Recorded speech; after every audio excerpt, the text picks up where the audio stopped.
Il est 13h, temps universel, même heure dans le Grand Conakry et ses environs. Bonsoir, bienvenue.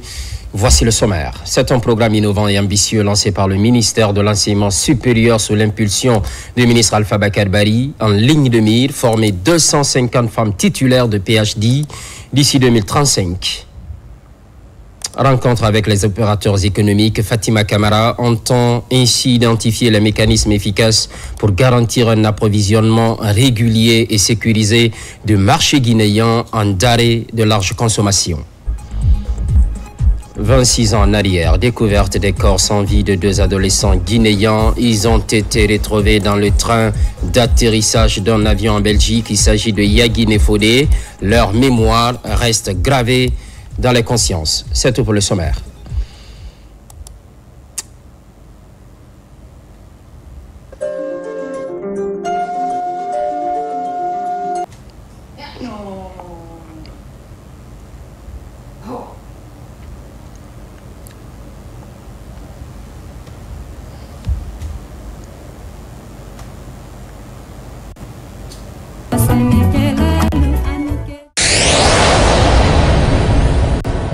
Une réponse forte pour combler les déséquilibres et booster la représentativité féminine dans le monde académique. Mounir Bari, Amarako Bassouma.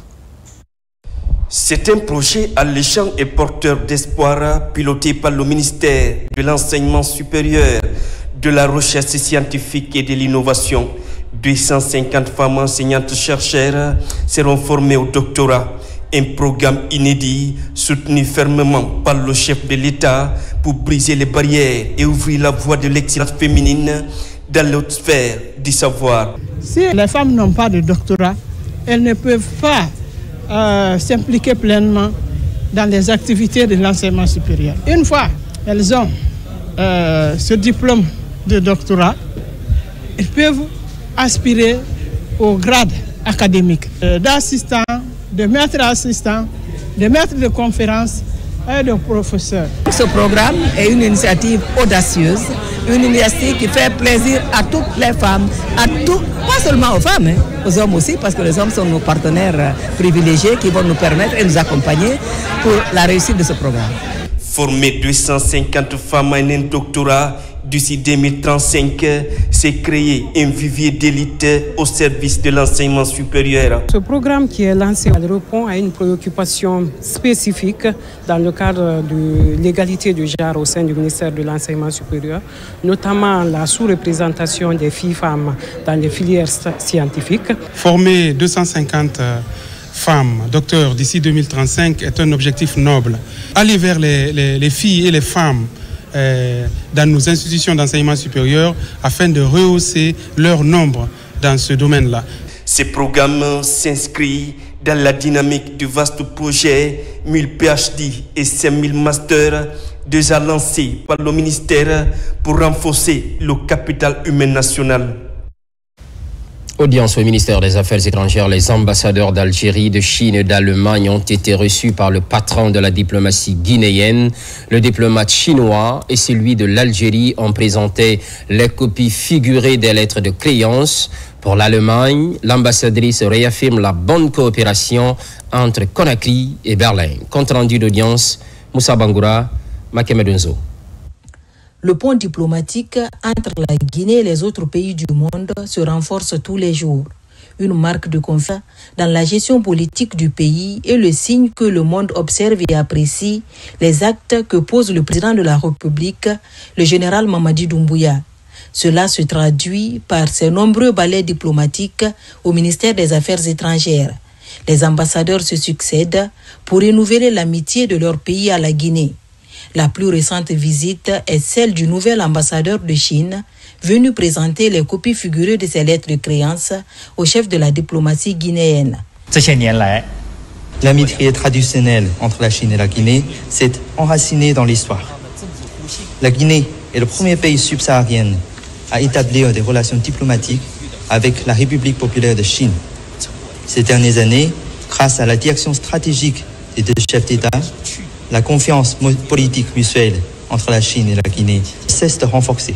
Je souhaite établir des relations amicales avec son Excellence, Monsieur le Ministre, le ministère des Affaires étrangères, et les divers départements de la Guinée afin de travailler ensemble avec nos amis guinéens à la mise en œuvre d'importants consensus atteints par les chefs d'État de nos deux pays et de promouvoir sans cesse l'amitié remarquable et la coopération gagnant-gagnant entre la Chine et la Guinée. Quelques jours avant, le nouvel ambassadeur d'Algérie avait été reçu aussi par le ministre Maurice Sanda Kouyaté. Son Excellence Abdoulatif Guia a remis les copies figurées de ses lettres de créance au chef de la diplomatie guinéenne. Fructifier la coopération entre Alger et Conakry dans tous les domaines sera sa mission régalienne. Dans la foulée, Madame l'ambassadeur de la République fédérale d'Allemagne a été reçue pour une visite de courtoisie. Les sujets abordés avec le ministre Kouyaté s'inscrivent dans le sens du renforcement de la coopération bilatérale entre Conakry et Berlin. Et puis la haute autorité de la communication multiplie les démarches pour assainir la presse guinéenne. Le président de l'institution de régulation a reçu les promoteurs de Web TV. Les échanges ont porté essentiellement sur les différents textes qui régissent la profession. Mamadou Saliouba. Ce sont des promoteurs de téléweb. Ils ont été récemment interdits de couvrir toute manifestation publique. Leurs chaînes exclusivement diffusées sur le net ne sont pas reconnues par les textes qui régissent la presse. Conduits par le syndicat des professionnels de la presse, ces promoteurs sont venus plaider auprès de la HAC pour une solution leur permettant d'exercer.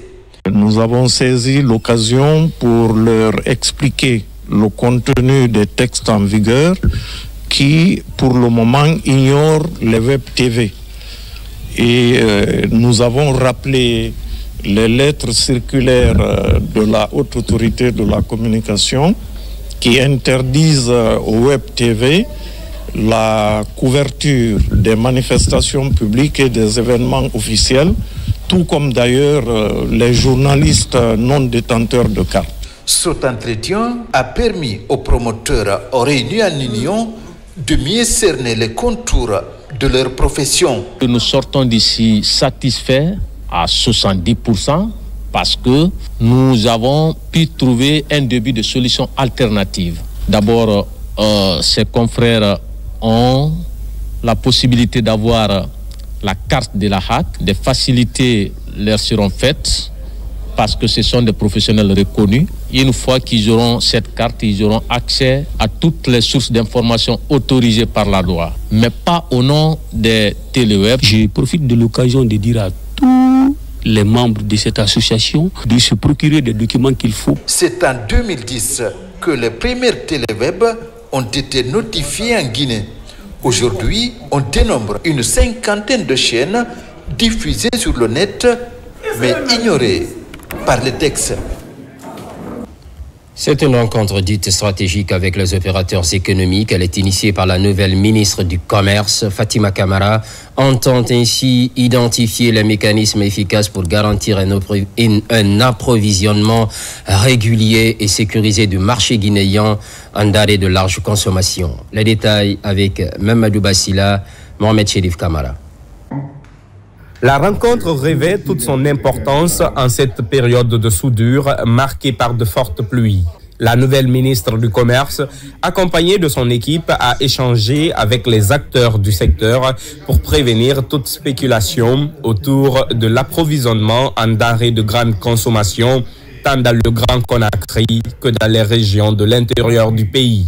Le ministre et Madame la ministre du Commerce se sont retrouvés avec les opérateurs économiques et tous les importateurs afin de discuter, d'échanger et trouver des solutions pour pouvoir soulager le panier de la ménagère. Donc le marché sera suffisamment approvisionné. Donc il n'y a pas de raison qu'il y ait des problèmes sur le marché pour les nages. Des mesures ont été annoncées pour réduire les tracasseries au niveau des points d'approvisionnement et de contrôle, notamment au port de Conakry et aux frontières terrestres. C'est une rencontre d'essence fructueux qui a permis aujourd'hui d'étaler les soucis que les opérateurs économiques en ont au niveau du port autonome de Conakry. L'État a pris le bras à le corps pour prioriser les denrées alimentaires de première nécessité telles que le sucre, la farine et le riz. On est en train de faire des sensibilisations pour que les opérateurs économiques qui sont dans ce secteur puissent continuer à respecter le prix d'engagement qui a été signé ici, c'est-à-dire entre le gouvernement et les opérateurs économiques. Des engagements ont été pris des deux côtés pour prévenir d'éventuelles pénuries dans les stocks de produits alimentaires. Les opérateurs économiques ont une fois de plus rassuré de la disponibilité des denrées de première nécessité dans leurs différents dépôts. On parle à présent de la lutte contre la défécation à l'air libre dans la région de Kindia. Le phénomène est bien réel. De nombreuses organisations sont engagées pour atteindre l'objectif zéro défécation à l'air libre d'ici 2027. Une formation pour la réalisation de latrines répondantes aux normes vient de se tenir dans la capitale régionale. Mamadou Alpha Baldé.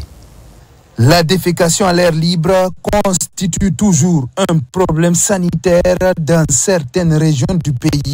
Pour contenir le phénomène et favoriser des pratiques plus saines, le ministère de l'Environnement, à travers la Direction nationale de l'assainissement et du cadre de vie, réunit Kindia des corporations comme les maçons et autres ouvriers pour une formation spécifique dédiée à la construction de latrines des localités. L'utilisation de ces produits nous mettra à l'abri des maladies endémiques, des maladies qui sont récurrentes généralement en saison pluvieuse.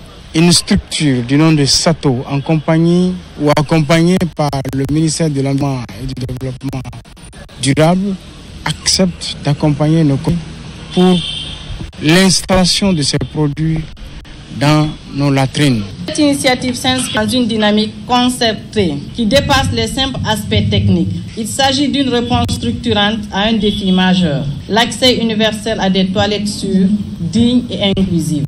La région de Kindia est l'une des plus touchées par la défécation à l'air libre selon de récentes études. Le programme SATO, accompagné par l'UNICEF, entend contribuer à l'éradication de la pratique dans les 2 prochaines années. Pour ne pas que vraiment cette pratique néfaste ici continue. Parce que nous avons déjà élaboré une feuille de route pour une Guinée fin de défécation à l'air libre en 2027.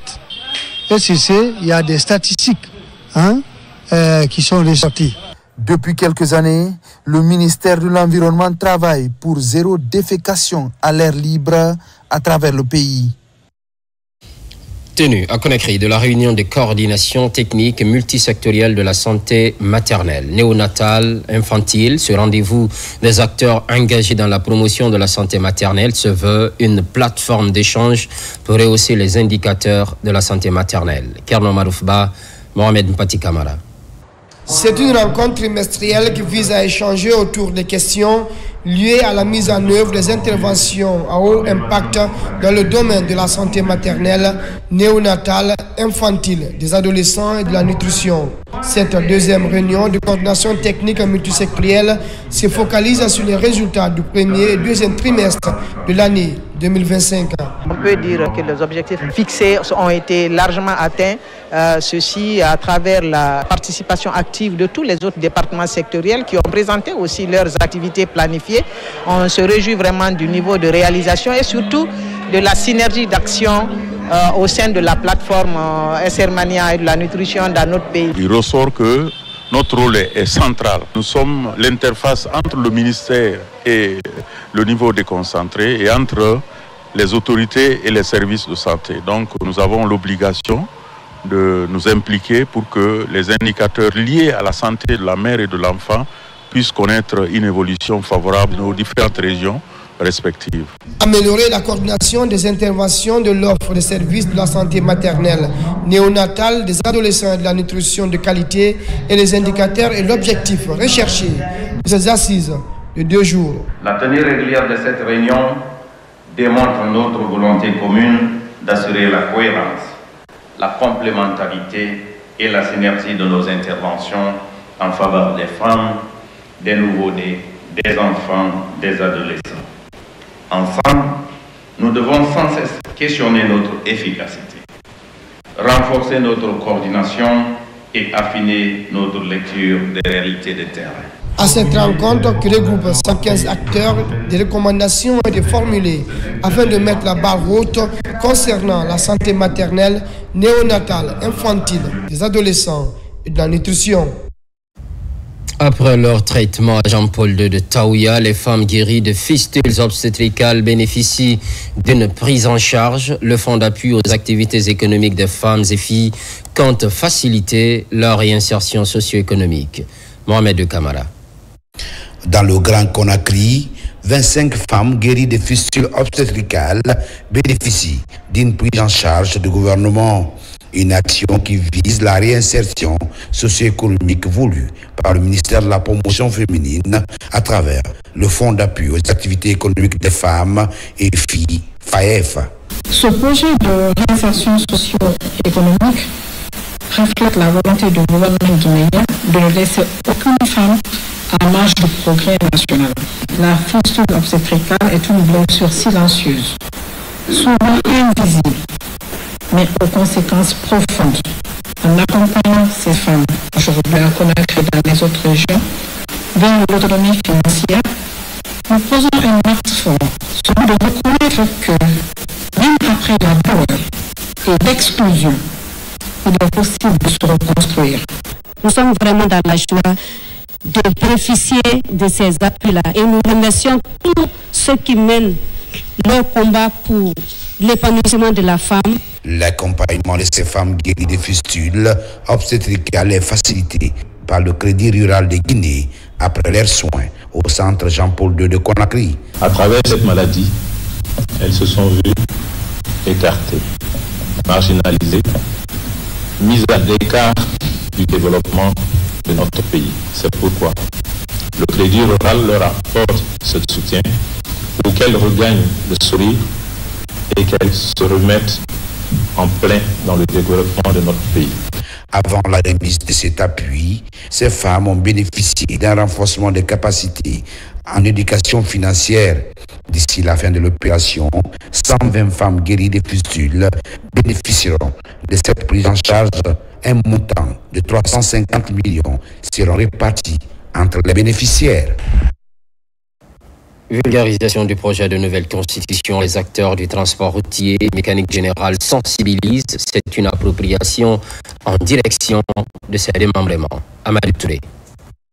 Pour marquer son adhésion à la vulgarisation du projet de nouvelle constitution, la Fédération syndicale des transports et de la mécanique générale, filiale de la Confédération nationale des travailleurs de Guinée CNTG, organise cette cérémonie de sensibilisation sur le contenu du projet de constitution pour permettre à l'ensemble des professionnels des transports routiers et de la mécanique générale de se faire une idée sur l'esprit de ce projet de loi. Il va falloir que chacun se retrouve chez lui et qu'il mobilise tout le monde, qu'il fait passer le message.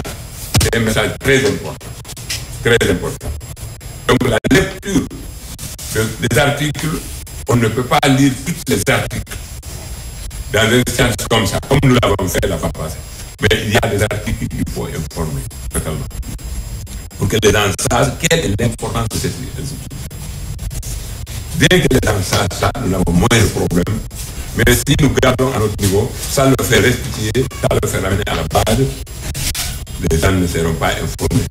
L'initiative a connu la participation de l'ensemble des secrétaires généraux des sections et sous-sections syndicales de cette organisation fêtière des transporteurs routiers et mécaniciens du Grand Conakry élargie aux structures de l'intérieur du pays. Il n'y a pas une secrétaire générale, il n'y a pas parmi nous ici, où il n'y a pas 500 personnes adhérentes, il n'y a pas 1000 personnes adhérentes derrière lui.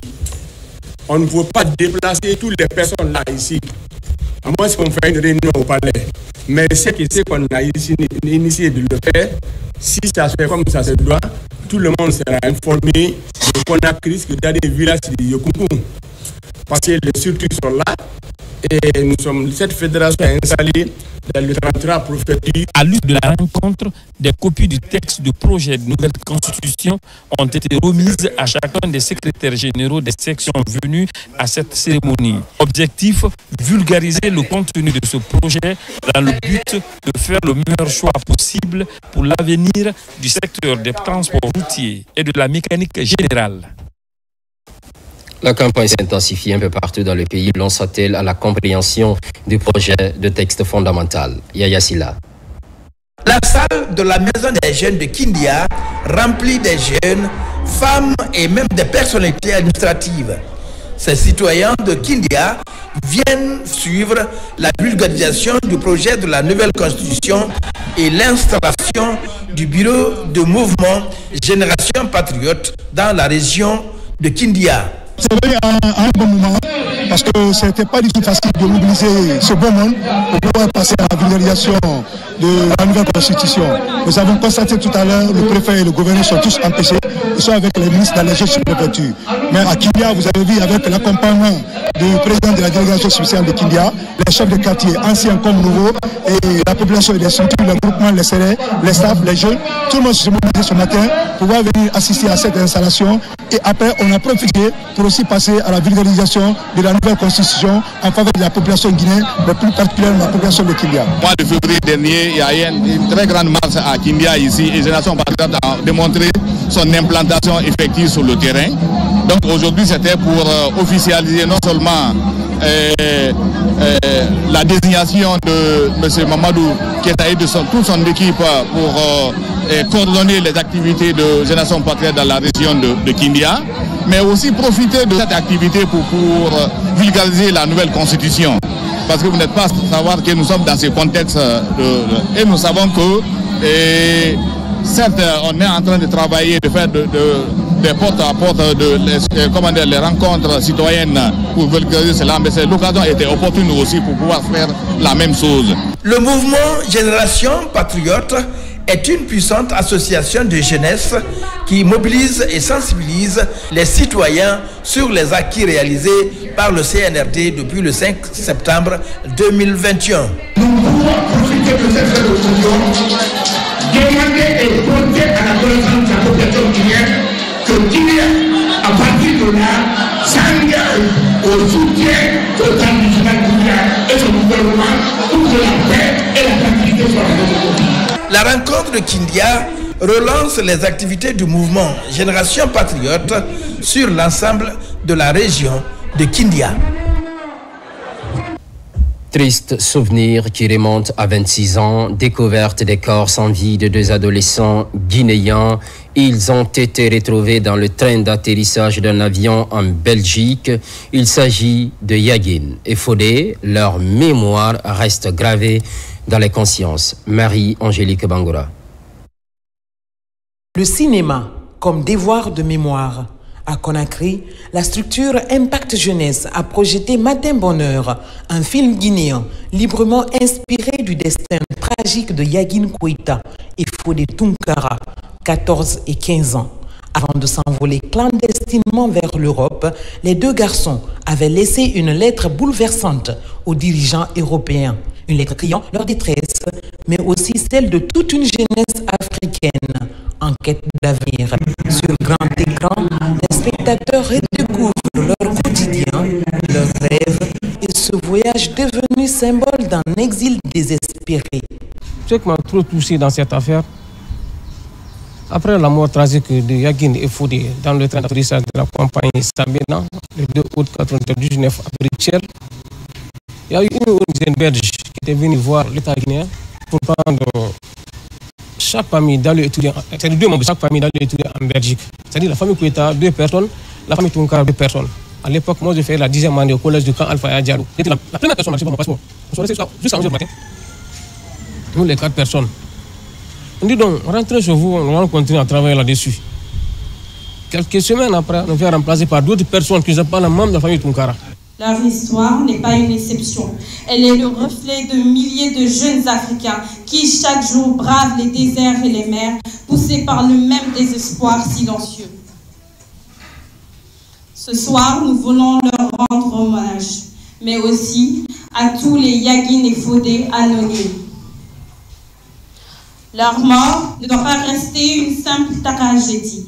Elle doit nous pousser à réfléchir collectivement sur les causes profondes de la migration, sur les réalités que vivent nos jeunes, sur l'injustice des inégalités et sur la responsabilité qui incombe à chacun de nous. Mais l'émotion suscitée par le film n'est pas unanime. Présents dans la salle, les parents de Yagin ont exprimé leur malaise. Ils estiment que certaines scènes dénaturent la réalité et demandent une réécriture du scénario plus fidèle, plus respectueuse de la mémoire de leurs enfants. Ce qui me fait un peu mal au cœur, quand je vois le film qui raconte une histoire, une fausse histoire sur Yagin, je ne comprends pas parce que, bon, d'accord, c'est des artistes, c'est des personnes qui veulent revivre une histoire, mais pour étoffer une histoire, il faut connaître d'abord la vraie histoire de l'histoire. C'est ce que les gens, ceux qui ont réalisé le film n'ont pas fait. Moi, Yagin n'était pas un griot, Yagin n'était pas dans la rue. Yagin reste le visage d'une jeunesse prête à tout pour franchir les frontières. 26 ans après, leurs lettres continuent d'éveiller les consciences, mais les routes migratoires, elles, sont devenues encore plus périlleuses. Une question demeure, qu'avons-nous vraiment retenu de leur sacrifice? Sport, et pour terminer, le projet Basket pour tous entame sa 4e édition. Le concept est porté par un compatriote, Alpha Adibou Diallo, ambitionne de promouvoir ce sport même dans l'arrière-pays. Pour marquer les esprits, des équipements sont remis aux équipes féminines et masculines, les 10 clubs affiliés à la Ligue, la Maison Centrale, tout comme l'organisation d'un tournoi à la baie qui mobilise les préfectures. Sekousouma, Kande Oumar Touré. Le projet l'ONG Basket pour tous, actuellement à sa 4e édition, a pour ambition de fournir des équipements sportifs et divers articles aux équipes féminines et masculines du pays, ainsi qu'aux autres clubs affiliés à la Ligue guinéenne de basketball. Ce dont comprend principalement des maillots, des sous-vêtements, des médicaments, des chaussettes, des chaussures et des ballons. L'initiative est portée par l'international guinéen Alpha Adibou Diallo, qui évolue actuellement en Grèce. En tant qu'association, nous avons effectivement, par le biais de notre président, mais également des autres membres, jugé nécessaire d'accompagner notamment ces jeunes vers cette dynamique. Et c'est pour ça que lors de cette 4e édition, où vous avez justement ces lots qui sont présents, vous avez à peu près 2000 paires de chaussures, des équipements divers, vous avez des paniers de basket qui sont prévus pour des villes, des équipements pour toutes les préfectures de la Guinée qui sont distribués à cette occasion. Dans le cadre de son programme, l'ONG Basket pour tous prévoit de sillonner toutes les régions de l'intérieur du pays afin de rendre le basketball accessible à toutes les personnes désireuses de le pratiquer. Cette démarche s'inscrit en parfaite adéquation avec la politique sportive mise en œuvre par les autorités actuelles. Écoutez, j'encourage non seulement les membres de cette association, mais aussi d'autres bienfaiteurs d'une telle initiative qui vient encourager et appuyer l'État dans ce qu'il fait au quotidien, accompagner nos différentes disciplines, nos différentes fédérations à promouvoir leurs disciplines. Le projet prévoit également la réalisation de plusieurs activités, parmi lesquelles la construction d'infrastructures sportives, la formation de techniciens et encadreurs sportifs, l'organisation de compétitions et la création d'opportunités pour les jeunes talents sportifs. Soyez au rendez-vous de la Guinée, notre paradis, terre de richesse et d'innovation. Les programmes se poursuivent.